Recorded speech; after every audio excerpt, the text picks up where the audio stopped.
vient d'être posée à l'instant. D'accord? Ouais, bah carrément, carrément, ça marche. Alors, allons-y pour donc Mélanie Toile qui dit coucou les Lums, j'espère que vous allez bien. Voici ma question. Le temps passe très vite et nous vivons des journées de 16 heures au lieu de 24 heures. Pourquoi? Est-ce que cela veut dire que nous changeons de dimension? Allons-nous vers la 4D? Et mille merci, gros bisous. Bah, en fait, quand on dit le temps passe vite et que tu dis, par exemple, on vit des journées de 16 heures au lieu de 24 heures, oui et non, parce que notre horloge n'a pas changé. Euh, il faut bien se rendre compte que le temps qui passe vite, c'est pas les minutes qui passent plus vite. En fait, c'est une question de vibration. C'est-à-dire que nous, on est sur une fréquence vibratoire comme un espèce de fil tendu qui bouge comme ça, ok? Et en fait, le fil bouge plus vite. D'accord? Mais vu que tout bouge plus vite, le temps change pas forcément, c'est tout qui change, tout qui se transforme et tout qui prend une proportion, on va dire, un peu plus accélérée dans la manifestation des choses. Ok? Et il faut bien le voir dans une dimension, encore une fois, c'est des mathématiques, c'est de la physique. Faut bien comprendre ce que ça veut dire. C'est que quand tu as une matière qui vibre plus fort, les molécules de la matière changent leur formule, elles changent leur manière de vibrer. Et tout ça, ça augmente. C'est franchement ce que je te dis là, c'est un peu le principe du micro-ondes. Je ne sais pas si tu vois comment ça marche un micro-ondes, mais on réchauffe de la nourriture avec des ondes qui vont venir stimuler les molécules.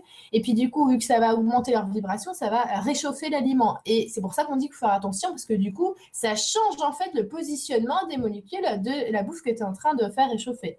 Ok? Donc, tout ça pour dire qu'il faut bien comprendre que le temps, c'est surtout une notion de vibration et d'espace, puisque c'est l'espace qui crée le temps, en fait. Ok?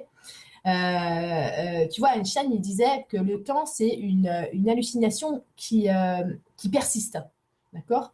Donc, il faut bien comprendre cette nuance-là. Et ensuite, je veux dire qu'on calcule les dimensions en 3D, 4D, 5D, c'est encore une façon très linéaire de calculer les dimensions, parce qu'encore une fois, quand on parle de vibration, calculer les dimensions, c'est nous qui avons mis ça pour prendre les repères. Ça veut dire qu'en troisième dimension, on a cette notion de temps et d'espace. On peut bouger d'avant, d'arrière, de côté et en hauteur, d'accord? Et on a cette trois dimensions. Et si tu regardes en quatre dimensions, c'est pas forcément différent. En même temps, ça change tout. Ça veut dire que cette matière, en fait, qui est hyper rigide, commence à devenir moins figée et plus modulable, plus palpable, et en fait que les dimensions entre elles ont moins de frontières, tu vois. Donc quand on dit par exemple qu'on va vers la cinquième à la quatrième, eh ben, on va par exemple vers la clairvoyance, vers le fait que bah,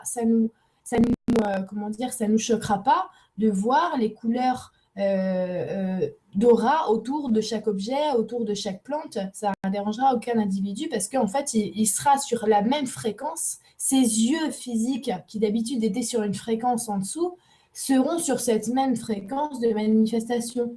Donc, on verra peut-être plus de choses. Et petit à petit, ça vient. Vous voyez, c'est pour ça que par exemple, je fais des entraînements pour vous amener à voir les auras, à voir le machin, parce que déjà, on peut tous commencer à le faire.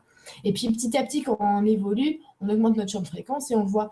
Moi, je sais que je le vois depuis toujours, les auras autour des choses, mais il y en a qui les voient petit à petit. Quand ils se réveillent, en fait, plus ils dénouent des choses en eux, plus leur espèce de, voilà, tout leur champ, leur vibration augmente, en fait. Donc, ils changent, comme tu pourrais dire, de temps, en fait.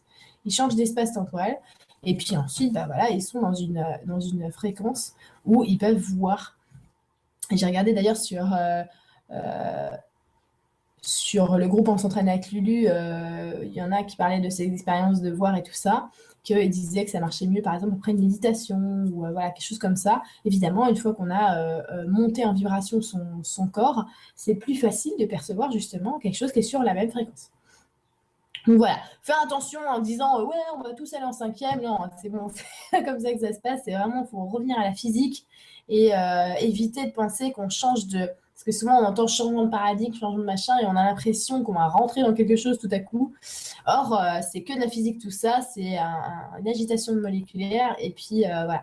Et franchement, pour ça, je vous invite à regarder, si vous aimez bien le côté scientifique de la chose, les travaux de Nassim Haramein, comme je dis souvent, parce qu'au moins, ça nous enlève tout l'espèce d'expectative, j'ai envie de vous dire, des textes qui sont des fois dits spirituels et qui inventent des choses de fou. Hein. Genre les cités de cristal qui vont apparaître tout à coup, non, on est loin de ça, quoi.